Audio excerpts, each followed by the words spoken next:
ठीक है, तो कल अपन से ये सब पढ़ लिया था। The Delhi sultans.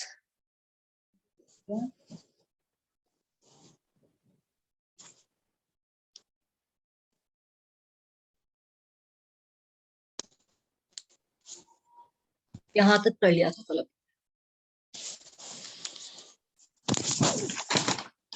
तो लिया था कि जो अलाउद्दीन खिलजी था ना, अलाउद्दीन खिलजी था जो, ये यहाँ पे लिखा हुआ है 3।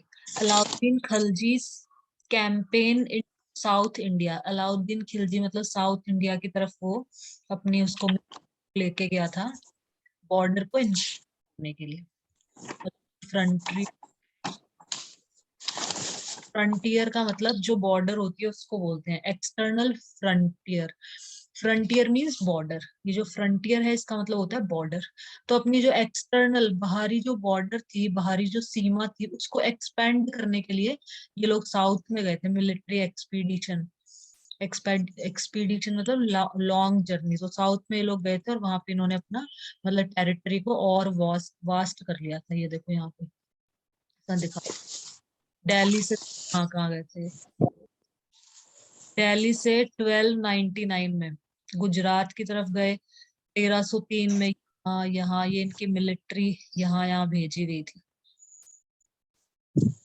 साउथ इंडिया की तरफ। ये पूरा इसमें दिखा रखा है। ये देखो, ये ध्यान रखना है। देखो इंडिया का मैप की आउटलाइन तो पता ही है ना, ये गुजरात है। ये जो पार्ट है ना, ये है गुजरात। ठीक है, इनके नाम स्टेट्स के अभी तो पता होना चाहिए, अभी क्या किसको क्या बोलते हैं। ये अपना Andaman and Nicobar island.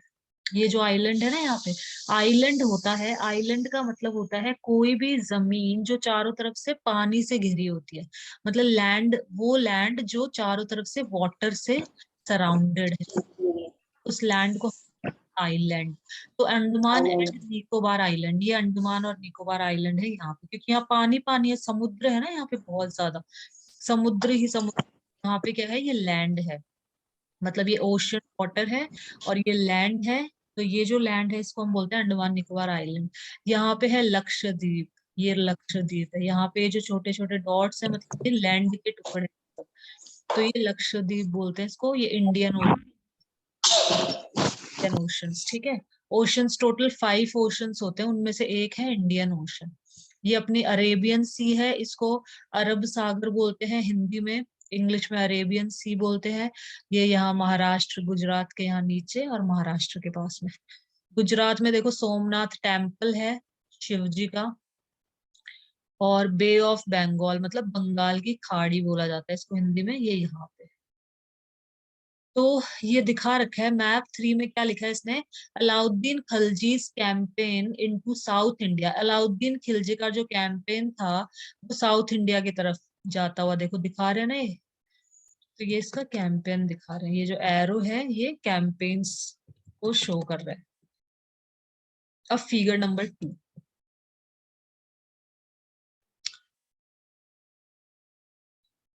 क्वात Al Islam mosque. Mosque का मतलब होता है मस्जिद। जैसे अपन टेम्पल्स के, हिंदूज का टेम्पल होता है, ऐसे ही मुस्लिम्स कहाँ पे करते हैं? मोस्क में पूजा करते हैं, मतलब उनकी मस्जिद होती है। क्वात एल इस्लाम मोस्क, ये मोस्क का नाम है, मस्जिद का नाम है। And minaret built during the last decade of the 12th century। minaret का भी लिख लो यहाँ से।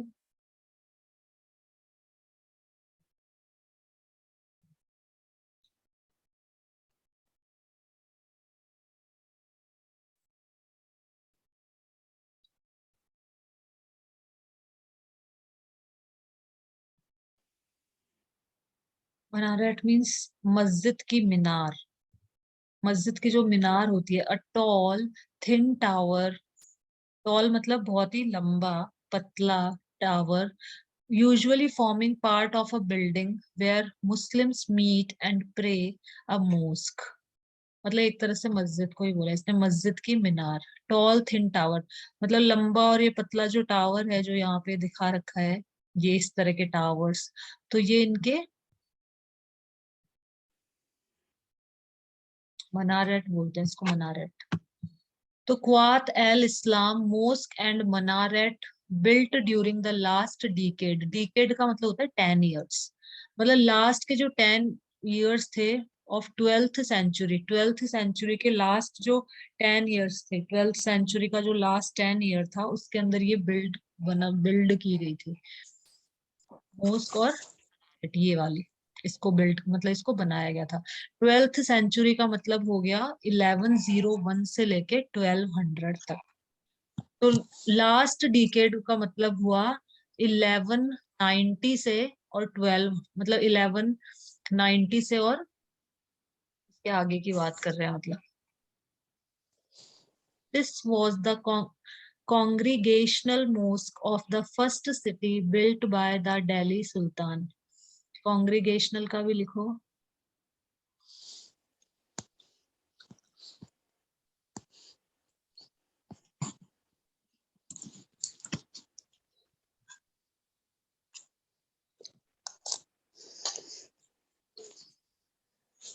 कॉन्ग्रीगेशनल का मतलब relating to a congregation of और अडियरेंट टू कॉन्ग्रीगेशन।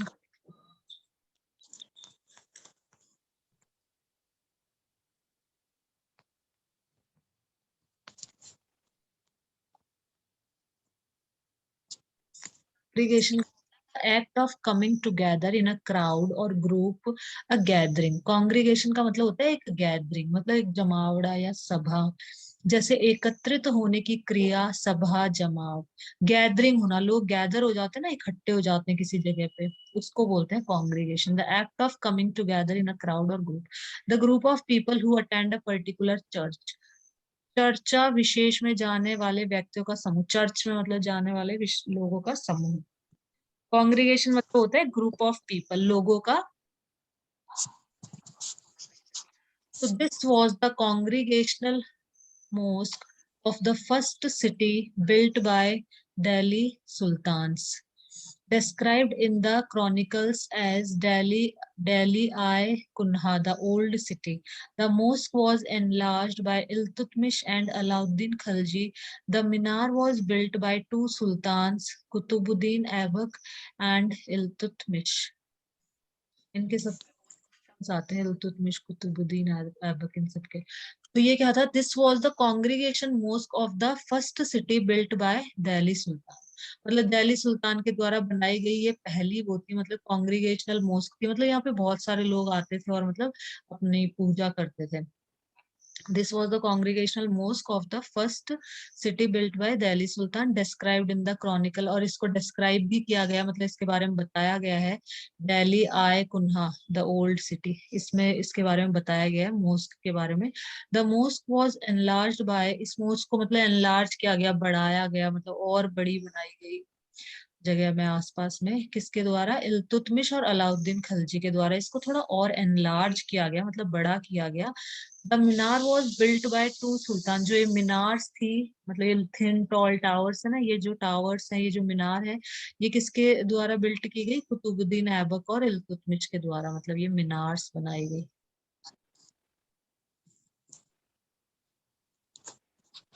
नाम ये है क्वात अल इस्लाम, ये इस मोस्क का, इस मस्जिद का नाम है ये। और इसको इल्तुतमिश ने और अलाउद्दीन खिलजी, बस ये दो चीज ध्यान रखनी है, इन्होंने इसको मतलब वो करवाया था, एनलार्ज किया था, और बनाई किसके द्वारा गई थी, कुतुबुद्दीन ऐबक और इल्तुतमिश के द्वारा, इन्होंने इसको बनाया था। द मस्जिद, अ मोस्क इज कॉल्ड अ मस्जिद इन अरेबिक। मोस्क इंग्लिश में हम बोलते हैं और अरेबिक में इसको मस्जिद बोला जाता है। Literally a place where a Muslim prostrates in reverence to Allah। प्रेट का लिखा, रेफरेंस का लिखा।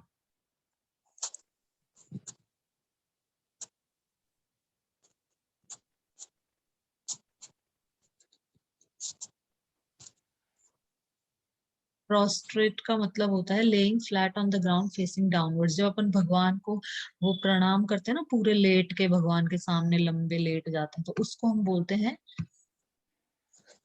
प्रोस्ट्रेट, बोला जाता है उसको। नीचे मुंह कर जमीन पर सीधा लेटा हुआ, दंडवत प्रणाम। नेटवर्क गोल गोल घूमते हैं। हाँ, गोल गोल भी घूमते हैं। और पूरे सीधे लेट के अपन भगवान को वो भी करते हैं ना, प्रणाम करते हैं पूरे सीधे नीचे लेट के जमीन पे। तो उस चीज को, उस पोजीशन को बोलते हैं प्रोस्ट्रेट है उसको, ठीक है। मतलब सीधा लेट जाना। रेवरेंस मतलब सम्मान होता है, फीलिंग ऑफ ग्रेट रेस्पेक्ट। मतलब रेस्पेक्ट, रेवरेंस मतलब किसी के लिए रेस्पेक्ट, तो मतलब वो अपने भगवान के लिए एक तरह से रेस्पेक्ट की फीलिंग। क्या लिखा है यहाँ पे देखो, mosque is mosque is called a masjid. Mosque को मस्जिद कहते हैं अरेबिक के अंदर। Literally a place where a Muslim prostrates in reverence to Allah. Allah को मतलब सम्मान देने के लिए वो वहां पे प्रोस्ट्रेट करता है, मतलब वहां पे प्रणाम करता है अल्लाह को, और वो पूरा लंबा लेट जाता है इस तरीके से, मतलब उनकी पूजा करता है। लिटरली का मतलब होता है बेसिकली, लिख लो यहाँ से।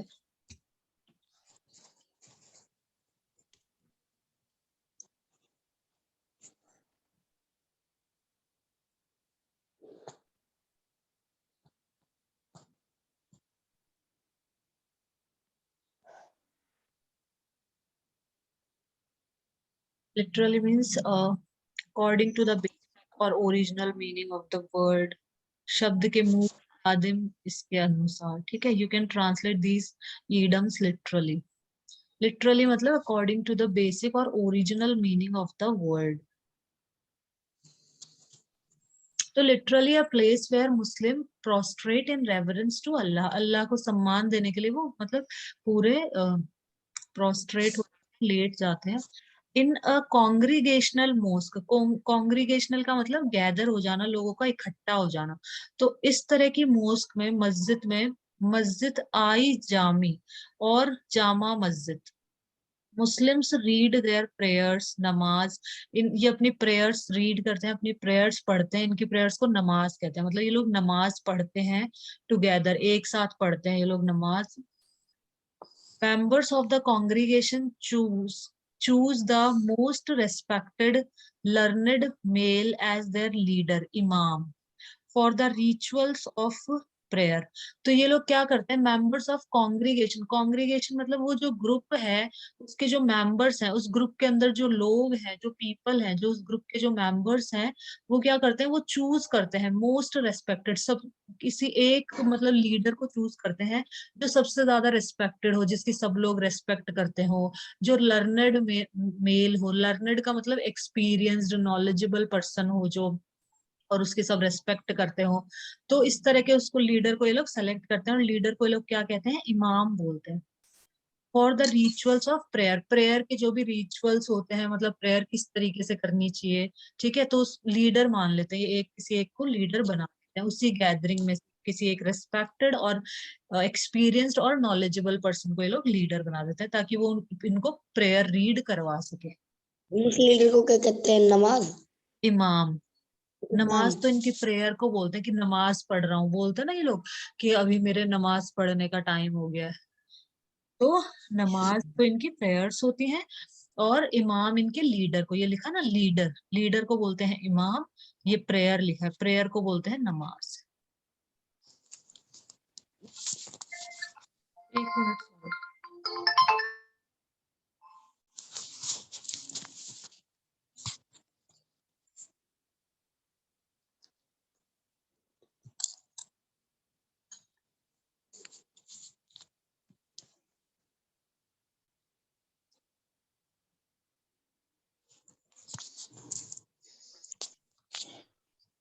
ही also delivers the sermon. Sermon मतलब कुतबा during the Friday prayer. Sermon होता है, सरमन जैसे इनके जो लेक्चर्स होते हैं, जो भी रिलीजियस स्पीचेस होती है ना, उनको सरमन बोलते हैं। मतलब धार्मिक स्पीचेस, जैसे स्पीच नहीं देते अपने भी, स्पीच देते हैं मंदिरों में, ऐसे इनके भी सरमन होता है a speech on a religious और मॉरल सब्जेक्ट, किसी रिलीजियस, किसी धार्मिक या फिर कोई मॉरल सब्जेक्ट पे। मॉरल सब्जेक्ट्स वो हो जाते हैं कि आपको इस तरह से बिहेव करना चाहिए, सबका रिस्पेक्ट करना चाहिए, बड़ों को रिस्पेक्टफुली बोलना चाहिए, ठीक है। ये वो मॉरल सब्जेक्ट्स में आते हैं, किसी को हर्ट नहीं करना चाहिए, है ना, किसी को कभी बुरा नहीं बोलना चाहिए। तो इस तरह के मॉरल में आ जाते हैं। रिलीजियस मतलब धर्म से रिलेटेड, धार्मिक जो चीज है। तो सरमन एक तरह की स्पीच होती है, जो स्पीचेस दी जाती है ना, जैसे चर्च में तुमने देखा होगा, चर्च के अंदर सब बैठे रहते हैं चेयर्स पे, और एक सामने खड़ा होके वो मतलब सरमन देता है, वो स्पीच देता है। बुक बुक पढ़ता है। हाँ, वो बुक पढ़ता है खड़ा होके सामने, या फिर वो बुक भी पढ़ लेता है और वो खुद से भी कुछ स्पीचेस दे देता है। उसको इतनी नॉलेज आ जाती है बुक पढ़ के, पढ़ते पढ़ते, कि वो कभी बिना बुक के भी दे देता है स्पीच।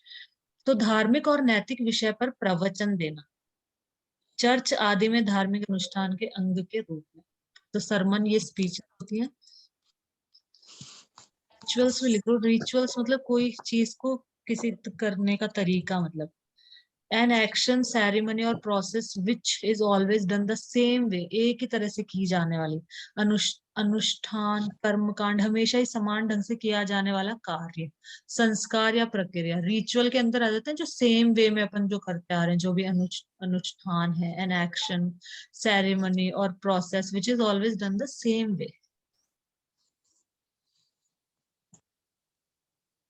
तो ये सब है। तो ही ऑल्सो डिलीवर्स द सरमन। अब जो ये लीडर जिसको बनाया ना, इमाम बोलते हैं जिसको, ये वो डिलीवर करता है। डिलीवर करना मतलब सरमन मतलब स्पीचेस डिलीवर करता है, देता है Friday, during the Friday prayer, Friday prayer के दौरान।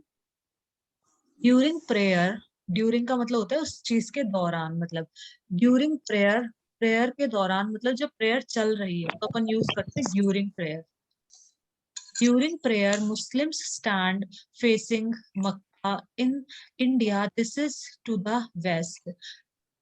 प्रेयर के ड्यूरिंग, प्रेयर के दौरान मुस्लिम हैं वो स्टैंड फेसिंग मक्का। ये किसको फेस करते हैं? इसको, मक्का को फेस करते हैं, और मतलब मक्का की तरफ फेस करके खड़े हो जाते हैं।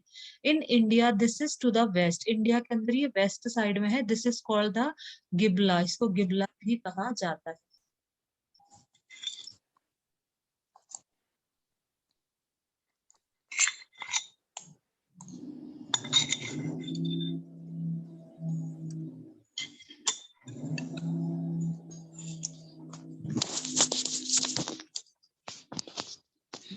The city in Saudi Arabia where Muhammad was born, which is the center of Islam. इसकी तरफ क्यों फेस करते हैं, मक्का की तरफ क्यों फेस करते हैं? सौरभ इसको भी लिख लेना है यहाँ पे। The city in Saudi Arabia, Saudi Arabia के अंदर एक सिटी है, ये मक्का एक सिटी है सऊदी अरेबिया के अंदर। वेयर मोहम्मद वाज बोर्न, जहाँ पे जो मोहम्मद थे ना, मतलब जो इनके गॉड जिनपे मानते हैं, वो जन्मे थे।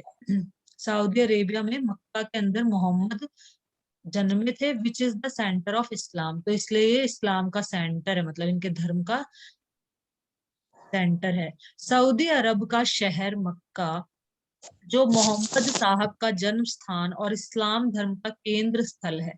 इस्लाम धर्म का केंद्र स्थल और इनका जन्म स्थान है मोहम्मद का। A place that many people wish to visit because of a particular interest, या उस जगह को भी कह सकते हैं जो बहुत सारे लोग जिसे देखना चाहे, विशेष कारण से महत्वपूर्ण कोई भी स्थान जहां संबंधित रुचि वाले लोग जाना चाहते हैं। Italy is a Mecca for art lovers. ठीक है, तो अपना ये फर्स्ट वाला है। मक्का मतलब सऊदी अरेबिया के अंदर इस सिटी है जहाँ पे मोहम्मद का जन्म हुआ था, एंड ये सेंटर है इस्लाम का। तो ये लोग इसी की तरफ फेस करते हैं, मक्का की तरफ फेस करते हैं अपनी प्रेयर बोलते time. Muslim stand facing Mecca. In India this is to the west, India में ये मतलब वेस्ट की तरफ पड़ता है साउथ अरेबिया। तो ये लोग वेस्ट की तरफ देख के, जैसे ईस्ट से सूरज उगता है ना अपना, ईस्ट से अपना सनराइज होता है और वेस्ट में अपना सनसेट होता है। तो अपन कैसे प्रेयर करते हैं? अपन ईस्ट की तरफ, एक तरह से जब सूरज उगता है तो अपन भगवान की तरफ हाथ जोड़ते हैं ना, प्रेयर करते हैं ना भगवान को। जब सनराइज होता है तो ईस्ट से राइज होता है सन। ये लोग कहाँ की तरफ फेस करते हैं? ये लोग वेस्ट की तरफ फेस करते हैं। वेस्ट की तरफ फेस करके ये लोग अपनी पूजा करते हैं। दिस इज कॉल्ड द गिबला, इसको गिबला भी कहा जाता है। ठीक है, figure number 3। Begumpuri mosque built in the reign of Muhammad Tughlaq, ये भी मोस्क है, ये मस्जिद है। इस मस्जिद का क्या नाम है? देखो, बेगमपुरी मोस्क, बेगमपुरी मस्जिद है इसका नाम।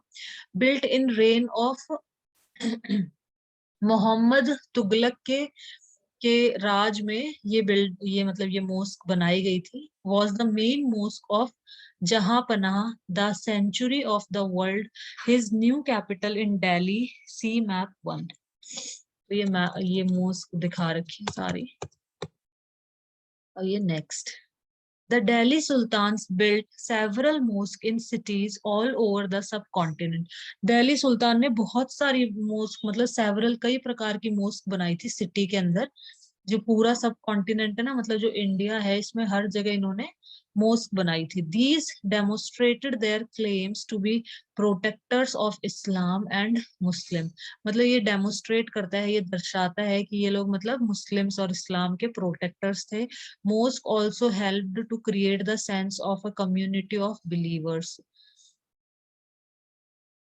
मोथ की मस्जिद built in the reign of Sikandar Lodi by his minister. ये मस्जिद का नाम, इस मस्जिद का नाम है मोथ की मस्जिद।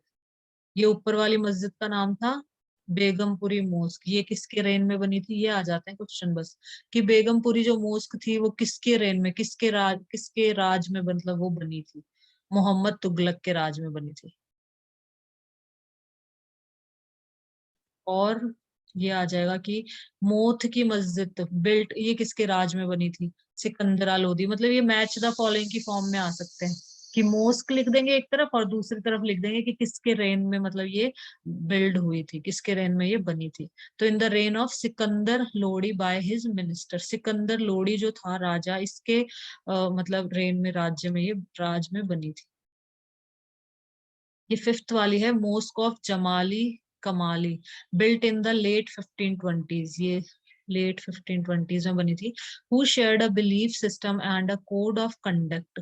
It was necessary to reinforce this idea of a community because Muslim came from a variety of backgrounds. Reinforce करना मतलब किसी भी चीज को मजबूत कर देना, एक तरह से उसको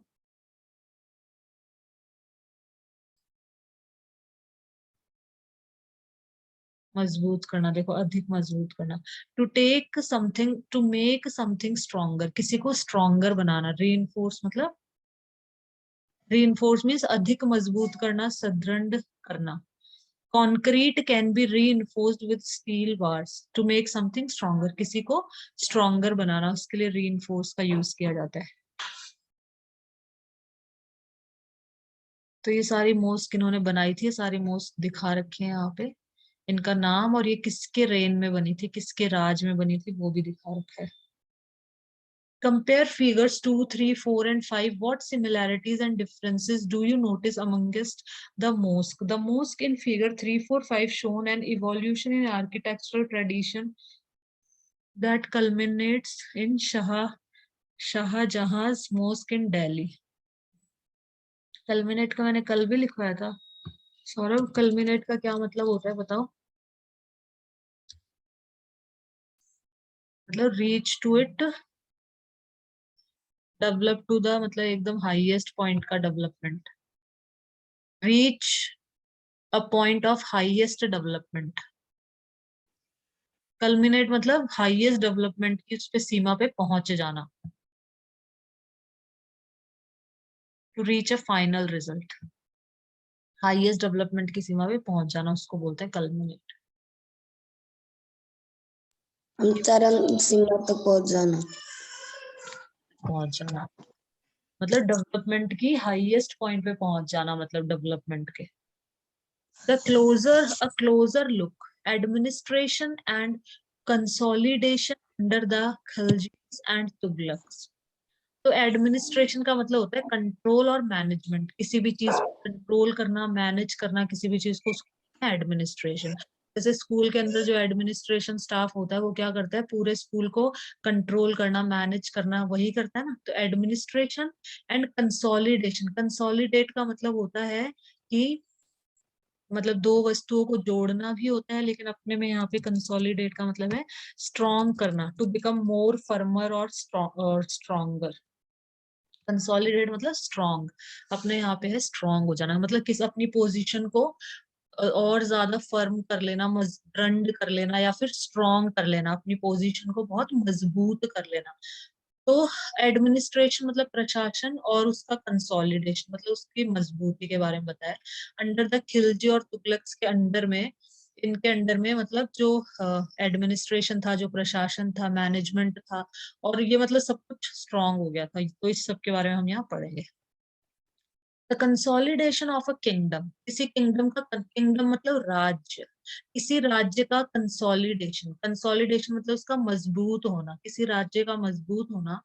as vast as the Delhi सल्तनत नीडेड रिलायबल गवर्नर्स, रिलायबल मतलब होता है विश्वसनीय, जिसपे हम विश्वास कर सके, कोई भी रिलायबल चीज, विश्वसनीय चीज, या रिलायबल इंसान, विश्वसनीय इंसान जिसपे हम भरोसा कर सके। तो reliable governors and administrator, administrator जो कंट्रोल कर रहे हैं, मैनेज कर रहे हैं किंगडम को, पूरे राज्य को, मतलब जो मैनेज कर रहे हैं, मैनेजमेंट का पूरा देख रहे हैं, ठीक है, ये गवर्नर और एडमिनिस्ट्रेटर्स का काम होता था। तो the consolidation of a kingdom as vast as the Delhi सल्तनत needed reliable governors and administration. तो किंगडम के कंसोलिडेशन के लिए, किंगडम राज्य को मजबूत करने के लिए, फर्म करने के लिए, जो दिल्ली सल्तनत थी उसको किसकी जरूरत थी? रिलायबल, जो विश्वसनीय गवर्नर और एडमिनिस्ट्रेटर्स की जरूरत थी। Rather than appointing aristocrat and landed chieftains as governors, the early Delhi Sultan, especially Iltutmish favored their special slave purchased for military service। तो इसमें पहले तो ये लिखो, एरिस्टोक्रेट मतलब होते हैं जो नोबल मैन होते हैं, जो रिच मैन होते हैं, उनको बोलते हैं एरिस्टोक्रेट। इसको यहाँ से भी लिख लो। मतलब a member of the highest social class, जो हाईएस्ट सोशल क्लास के मेंबर्स हो, often with a special title, उच्चतम सामाजिक वर्ग का प्राय विशेष उपाधि प्राप्त सदस्य। ठीक है, इनको लिख लो अभी सौरभ। मतलब a member of the highest social class, मतलब हाईएस्ट सोशल क्लास का सदस्य, मेंबर ऑफ द एरिस्टोक्रेसी।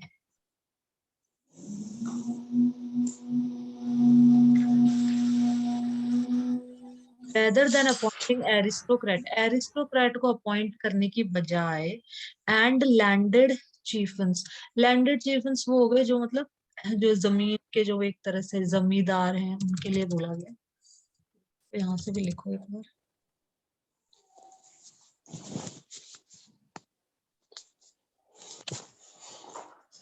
चिश्तन का मतलब होता है कबीले का सरदार, the leader of a tribe, कोई भी ट्राइब, कोई भी जनजाति, उसका कोई भी कबीला, लीडर। उसका सरदार, तो उसको चीफ्टन बोलते हैं। मतलब सरदार, तो उसके पास जमीन भी है।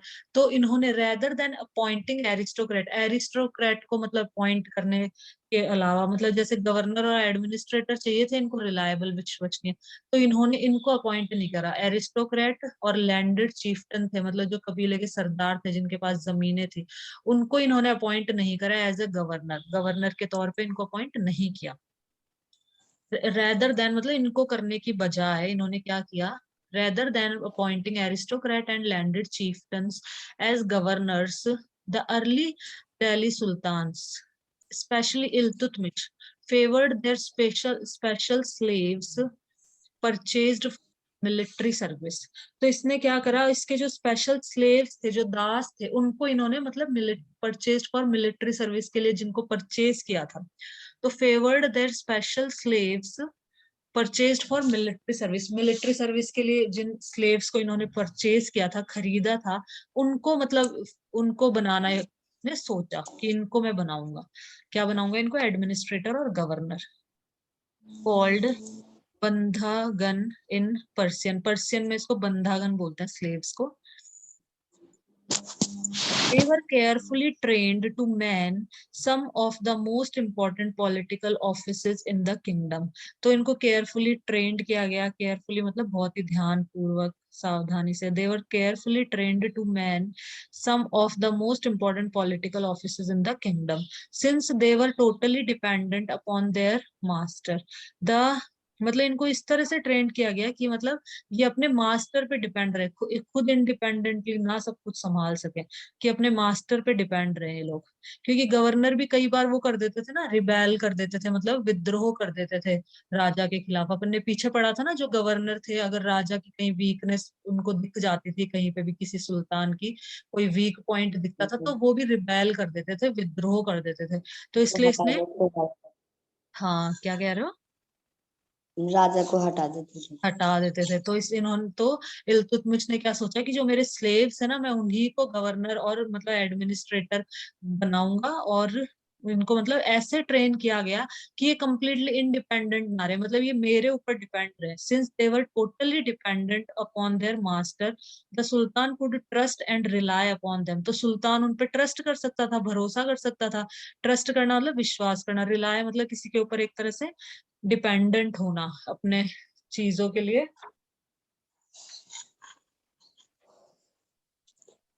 किसी पर रिलाय करना, ये भी भरोसे की तरह ही होता है एक तरह से, वो किसी पर निर्भर होना. To need somebody something and not be able to live work properly without him. मतलब किसी के ऊपर डिपेंडेंट होना, उसके बिना हम प्रॉपरली वर्क नहीं कर सकते, रह भी नहीं सकते. तो किसी पर ठीक ढंग से रह पाने या कुछ कर पाने के लिए, जैसे the old lady had to rely on other people to do her shopping for her. खुद के लिए शॉपिंग करने के लिए वो जो ओल्ड लेडी है वो दूसरों पे निर्भर है, मतलब वो खुद तो अकेली तो जा नहीं सकती है शॉपिंग करने, बैग कौन उठाने सारे.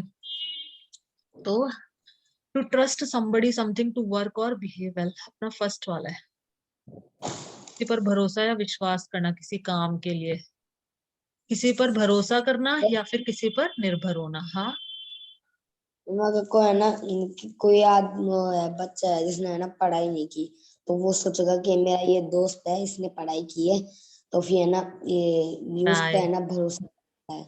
ये उस पे वो उस पे रिलाय हो जाएगा, मतलब एक तरह से. फिर जब तक टेस्ट खत्म नहीं हो जाता ना, तब तक वो है ना उसको वो कुछ भी बोल गलत या ऐसा भी कुछ भी उसके साथ करेगा ना गलत, तो हाँ फिर है ना उसको बताएगा नहीं। हाँ राइट. तो वो उस पे एक तरह से मतलब निर्भर है, वो डिपेंडेंट है इसके ऊपर अपने एग्जाम के लिए, क्योंकि वो पढ़ के नहीं आया, तो फिर वो उस पर रिलाय है. ठीक है, रिलाय मतलब होता है कि भरोसा करना या फिर क्या बोलते हैं, किसी पे निर्भर होना अपने काम के लिए, दोनों ही कह सकते हैं अपन.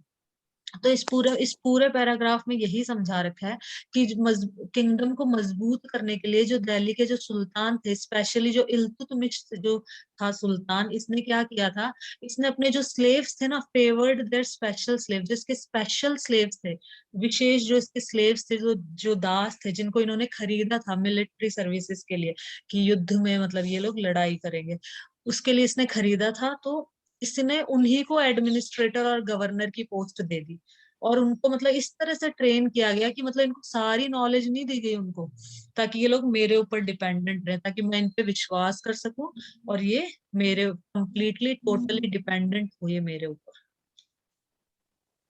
तो एक बार फटाफट में पढ़ देती हूँ पूरा. The consolidation of a kingdom as vast as the Delhi सल्तनत needed reliable governor and administrator rather than appointing aristocrat and landed chieftain as governor. The early Delhi Sultans specially favored their special slaves purchased for military services called Bandhan. In Persian, they were carefully trained to man some of the most important political offices in the kingdom since they were totally dependent upon their master, the Sultan को trust हो गया. ठीक है, अब आगे पढ़ते हैं. Slaves rather than sons. Rather का मतलब होता है के बजाय, स्लेव मतलब दास. रैदर का भी लिखो, ये कई बार आता है और अपन स्पीकिंग में भी इसका यूज करते हैं, तो इसलिए मीनिंग्स को, रादर मतलब किसी हद तक, काफी, टू सम एक्सटेंट, या फिर से प्रेफरेबली, प्रेफरेबली मतलब कि मैं मतलब ये स्लेव्स हैं, rather than son. used to indicate one's preference in a particular matter. Instead of मतलब के बजाय, instead of मतलब यही हो जाता है. तो मतलब slaves rather than sons. The sultans were advised, सुल्तान को मतलब एडवाइज्ड किया गया था कि a slave whom one has brought up and promoted to be looked after for its need a whole lifetime, and good luck to find a worthy and experienced slave. Wise men have said that a worthy and experienced slave is better than a son. Wise men क्या कहते थे? Wise men मतलब जो बुद्धिमान व्यक्ति थे वो क्या कहते थे? Have said, उन्होंने क्या कहा कि that a worthy and experienced slave, एक experienced slave, worthy मतलब एक तरह से उसकी वैल्यूएबल, और वर्दी मतलब काम का, और एक्सपीरियंस्ड स्लेव बेटर है एक बेटे से. बेटे पहले के जो सन होते थे राजा के, वो अपने राजा को ही मतलब अपने पिता को ही जेल में बंद कर देते थे या मार देते थे. उसके लिए, थ्रोन के लिए, सिंहासन के लिए वो अपने फादर को मार देते थे या मरवा देते थे या फिर बंद कर देते थे उनको. तो इसने किसी बुद्धिमान व्यक्ति ने बोला है कि worthy and experienced slave is better than a son. मतलब एक जो स्लेव है, एक्सपीरियंस और वर्दी स्लेव, वो सन एक बेटे से बेटर है. बेटे से मतलब अच्छा है. तो a slave whom one has brought up and promoted must be looked after for it needs a whole lifetime and good luck to find a worthy. तो सुल्तान को ये एडवाइस किया जाता था. Can you think of any reason why a slave would be better than a son? क्या आप कोई reason बता सकते हो कि स्लेव को क्यों बेटर कहा गया है सन से? इसलिए कहा गया क्योंकि सन तो थ्रोन के लिए, गद्दी के लिए अपने पिता को मरवा भी सकता है, लेकिन स्लेव को थोड़ी गद्दी मिलेगी. वो मरवा भी देगा तो उसको गद्दी तो मिलने वाली नहीं हो, तो उसके बेटे को मिलेगी. पहले ऐसे करते थे जो इसी तरीके से मतलब चीटिंग से, या फिर बेटा सिंहासन पाने के लिए अपने पिता की हत्या कर देता था, ऐसा होता था पहले. Client, someone who is under the protection of another, a dependent or hanger on. Client कौन होता है? Someone who is under the protection of another, जो दूसरे की प्रोटेक्शन में हो. एक मतलब डिपेंडेंट इंसान, जो दूसरे पे डिपेंडेंट हो, उसको हम बोलते हैं client. The Khaljis and Tughlaqs continued to use बंदगान. बंदगान मतलब slaves, मतलब दास. The Khaljis and Tughlaqs continued to use Bandagan and also raised people of humble birth who were often their clients. Clients मतलब जो dependent थे इनके ऊपर, उनको, या फिर जो इनके स्लेव्स थे उनको ये लोग मतलब एडमिनिस्ट्रेटर की पोस्ट दे दी, गवर्नर की पोस्ट दे दी, ऐसे करते थे ये लोग. क्योंकि जैसे गवर्नर ये किसको, जैसे अगर ये अपने जैसे सपोज भाई भतीजे इन्हीं में से किसी को बना दे, जो एरिस्टोक्रेट है, मतलब जो राजा की फैमिली में से कोई बन गया गवर्नर, तो वो तो पता है ना कि परिवार के अंदर, फैमिली के अंदर कैसा होता है कि इसको हटा दे सिंहासन से अगर ये थोड़ा सा भी कहीं वीक पॉइंट दिखे इसका, और इसको हटाए हम. तो ऐसा करते थे, इसलिए ये लोग किनको, स्लेव्स को बनाने लग गए थे. The Khaljis and Tughlaqs continued to use बंदगान, ये मतलब and also raised people of humble birth who were often their clients. मतलब क्लाइंट्स को और बंदगान को ये लोग मतलब बनाने लग गए गवर्नर और एडमिनिस्ट्रेटर, और मतलब अच्छी अच्छी पोस्ट देने लग गए. To high political position, high political position इनको देने लग गए. They were appointed as generals and governors. तो इनको क्या, इनको या तो जनरल बनाया जाता था या गवर्नर बनाया जाता था.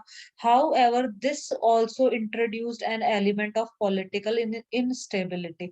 लेकिन इसने क्या है, पॉलिटिकल इनस्टेबिलिटी को भी इंट्रोड्यूस कर दिया था इस चीज ने. इस चीज की वजह से पॉलिटिकल इनस्टेबिलिटी हो गई थी. तो slaves and clients were loyal to their master. जो slaves थे, जो दास थे, और जो clients थे, ये अपने master के तरफ loyal थे. मतलब एक loyal होना मतलब पूरा वफादार होना. And patrons, but मतलब अपने जो master और patrons के ये loyal थे. patron का भी लिख.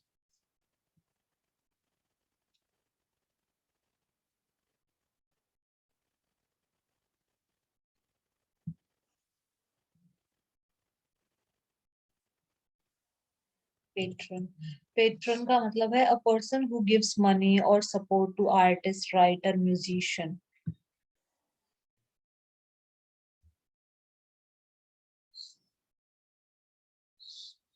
अ पर्सन हु गिव्स मनी और and support to artist, writer और म्यूजिशियन। वो पर्सन जो आर्टिस्ट को, राइटर्स को, म्यूजिशियंस को मतलब पैसे देता हो, एक तरह से सहायता करता हो पैसों में। कलाकारों, लेखकों और संगीतकों की धन से सहायता करने वाला व्यक्ति पेट्रन। पेट्रन बोलते हैं इसको, ठीक है। A famous person who supports an organisation, कोई फेमस पर्सन जो ऑर्गेनाइजेशन को सपोर्ट कर रहा है, चैरिटी करके मतलब दान करके। And whose name is used in advertising it.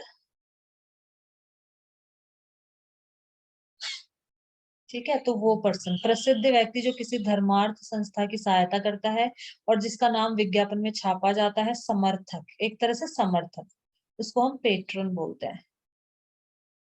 इसको लिख लो सौरभ।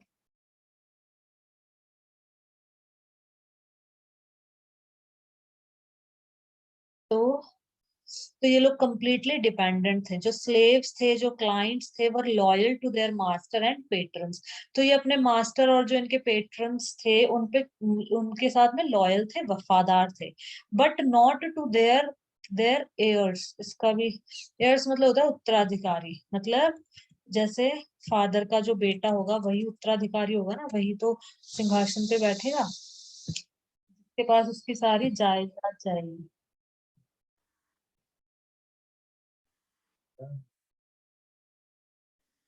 एयर बोलते हैं इसको, ठीक है, एयर। इसमें एच साइलेंट होता है, इसको एयर बोलना है, ठीक है सौरभ। इसमें एच है साइलेंट, एयर। एयर मतलब, एयर मतलब the person with the legal right to receive money, property और title when the owner dies. मतलब फादर के बाद में बेटे को मिल, तो एक बेटा ही होता है। एयर मतलब उत्तराधिकारी, उत्तराधिकारी जैसे लिखा ना, वारिस, एयर बोला जाता है। तो कहाँ थे, हाँ। तो जो स्लेव्स और जो क्लाइंट्स थे वो लॉयल थे अपने मास्टर्स और पेट्रन के towards, but not to their heirs, लेकिन अपने एयर्स के लिए नहीं। New sultans had their own servants. जो नए सुल्तान थे, हैड देयर ओन सर्वेंट्स, उनके खुद के अपने सर्वेंट्स होते थे। As a result the accession of a new monarch often saw conflict between the old and the new nobility।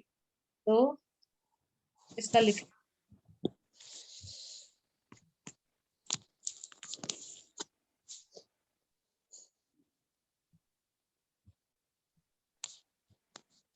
Session का, एक्सेशन का मतलब the act of taking a very high position, especially as ruler of a country और head of something. Accession मतलब किसी उच्च पद पर पहुंचने की क्रिया, विशेषतः किसी देश का राजा या संस्था का प्रमुख बनने की। राज्य, राज्यारोहण। The accession of Queen Elizabeth to the throne in 1952। Accession का मतलब हो गया the act of taking a very high position, बहुत ही high position लेना उसको accession बोलते हैं। Especially as ruler, एक राजा की position लेना, और head of something मतलब एक बहुत बड़ी position लेना, जैसे राजा की, किसी उच्च पद पर पहुंचना, किसी देश का राजा बनना, मतलब तो हो गया accession। To take high position, high position लेना, उसको बोला जाता है accession।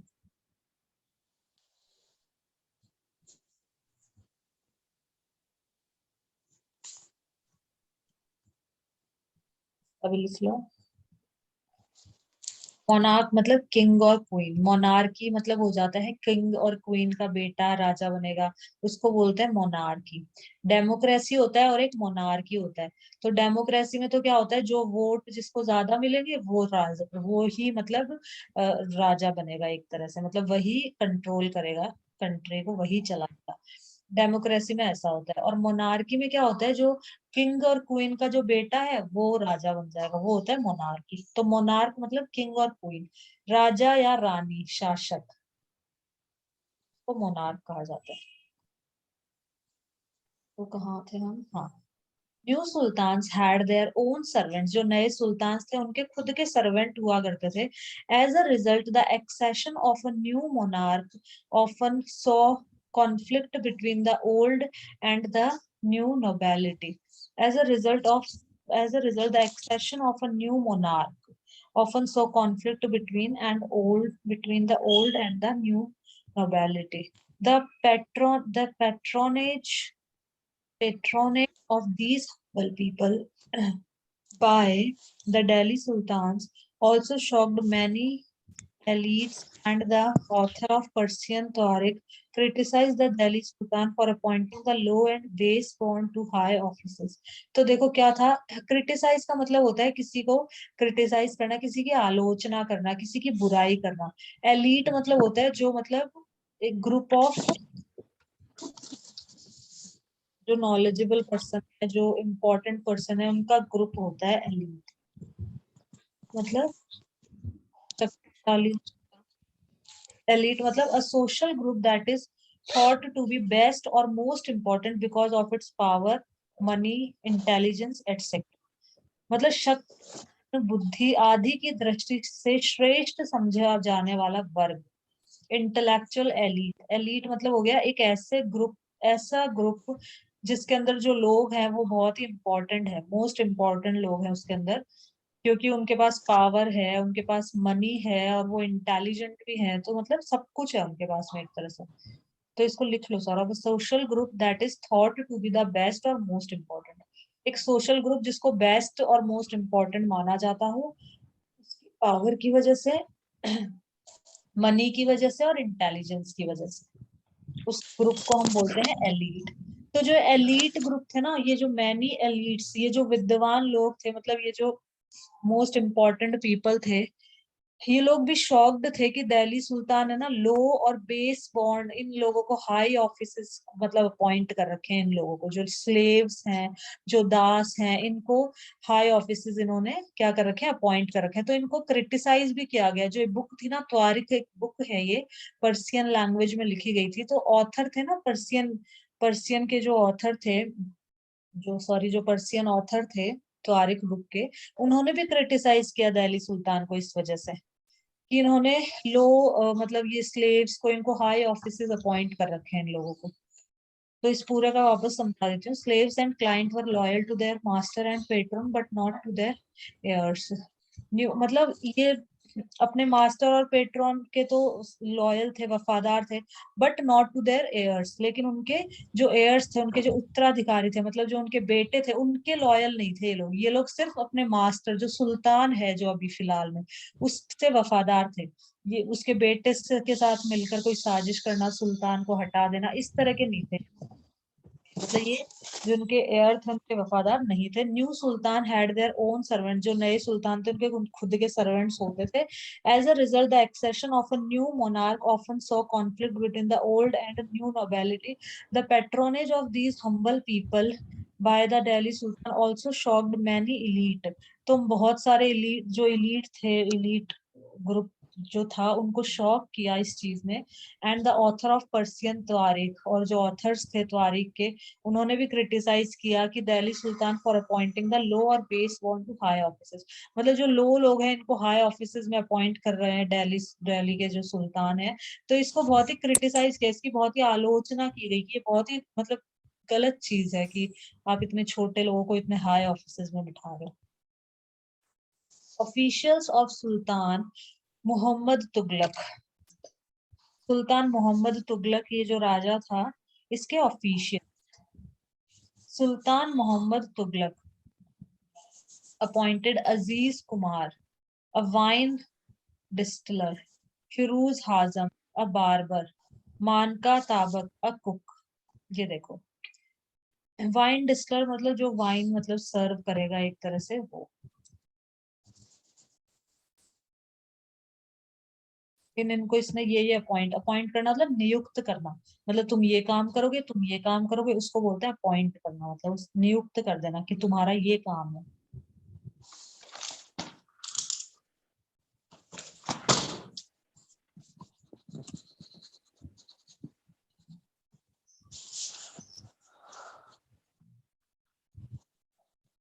डिस्टिलर होता है पर्सन और कंपनी दैट मैन्युफैक्चर स्पिरिट्स और विस्की डिस्टिलर, मतलब जो मैन्युफैक्चर करेगा, जो विस्की मैन्युफैक्चर करेगा, देखो वाइन मैन्युफैक्चर करेगा मतलब बनाएगा। तो सुल्तान मोहम्मद तुगलक जो था ना, इसने अपॉइंट कर दिया इसके ऑफिशियल, मतलब इसके जो ऑफिशियल कौन होते हैं, जो मतलब जैसे तुम कुक हो, तुम वाइन डिस्टिलर हो, तुम गार्डनर हो, ये सब एक तरह से ऑफिशियल में आ गए, जो इसके मतलब आदमी है उनको कहा जाता है एक तरह से। Official of Sultan Mohammad Tughlaq, Sultan Mohammad Tughlaq appointed Aziz Kumar, Aziz Khumar, Khumar को इसने क्या अपॉइंट किया, वाइन डिस्टिलर, कि तुम वाइन मैन्युफैक्चर करोगे, ठीक है। फिरोज हाजम को इसने बार्बर, बार्बर मतलब होता है नाई, जो बाल काटता है, ठीक है, उसको बार्बर बना दिया, नाई बना दिया। मानका ताबक को कुक अपॉइंट किया, नियुक्त किया। एंड टू गार्डनर्स, लाढ़ा एंड पीरा, और दो गार्डनर जो गार्डन की देखभाल करेंगे, लाढ़ा और पीरा। कुक होता है जो खाना बनाता है, ठीक है, गार्डनर जो गार्डन की देखभाल करेगा वो थे लाड़ा एंड पीरा। टू हाई एडमिनिस्ट्रेटिव पोस्ट, तो इन सबको, मतलब इन सबको इसने क्या दे दी, हाई एडमिनिस्ट्रेटिव पोस्ट दे दी। देखो ऑफिशियल कौन कौन होते थे इनके, मोहम्मद तुगलक के ऑफिशियल्स कौन कौन थे। सुल्तान मोहम्मद तुगलक अपॉइंटेड अजीज कुमार जो वाइन डिस्टिलर था, मतलब जो वाइन बनाने वाला था, और जो फिरूज जो बार्बर था, ये जो कुक था, और ये जो दो गार्डनर थे, इनको क्या बना दिया, टू हाई एडमिनिस्ट्रेटिव पोस्ट दे दी इनको, छोटे छोटे लोग। तो इसीलिए तो क्रिटिसाइज किया ऊपर कि कुक है, बार्बर है, मतलब जो नौकर है ना, इनके स्लेव्स हैं, गार्डनर है, उनको मतलब हाई एडमिनिस्ट्रेटिव पोस्ट दे रखी है। तो Ziauddin Barani, a mid 14th century chronicler, reported their appointments as a sign of the sultan loss of political judgment and his incapacity to rule। तो इसने क्रॉनिकलर ने क्या बोला, क्रॉनिकलर कौन होता है, जो मतलब जो घटनाओं को लिखेगा कि मतलब ये हुआ, उसके बाद ऐसा हुआ, तो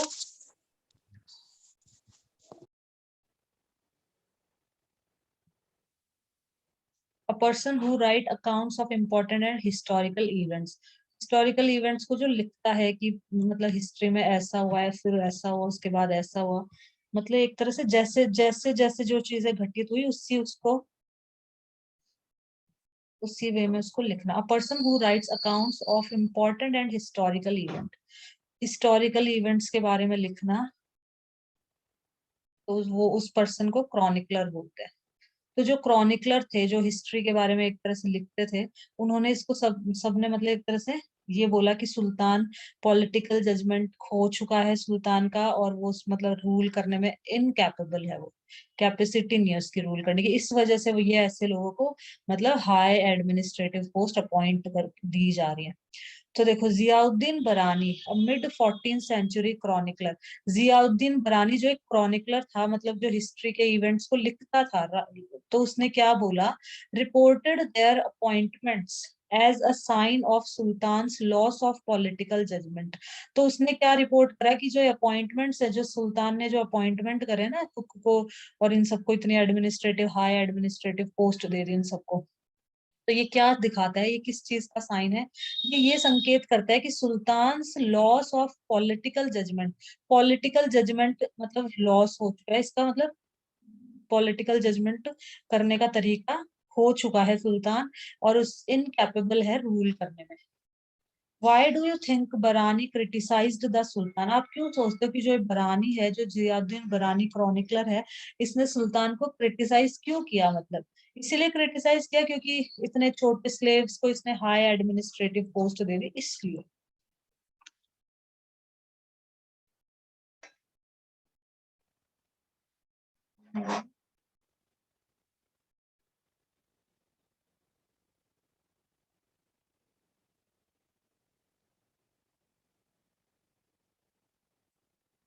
ठीक है, आगे पढ़ते हैं।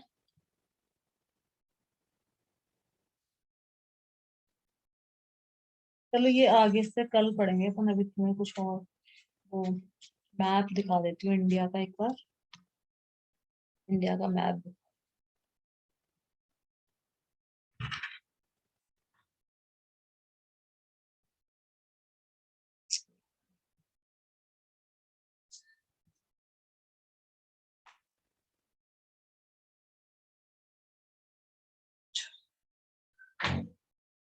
ये देखो सॉरी, ये अपना इंडिया का मैप है, इसमें मैं India states and union territories. India में कितने स्टेट्स हैं टोटल? 28 स्टेट्स हैं, और यूनियन टेरिटरीज कितनी है? 8 यूनियन टेरिटरीज हैं। ये चीज पता होनी चाहिए, इसलिए मैं तुमको ये भी एक बार दिखा देती हूँ यहाँ से। ये देखो जो स्टेट्स हैं इसके,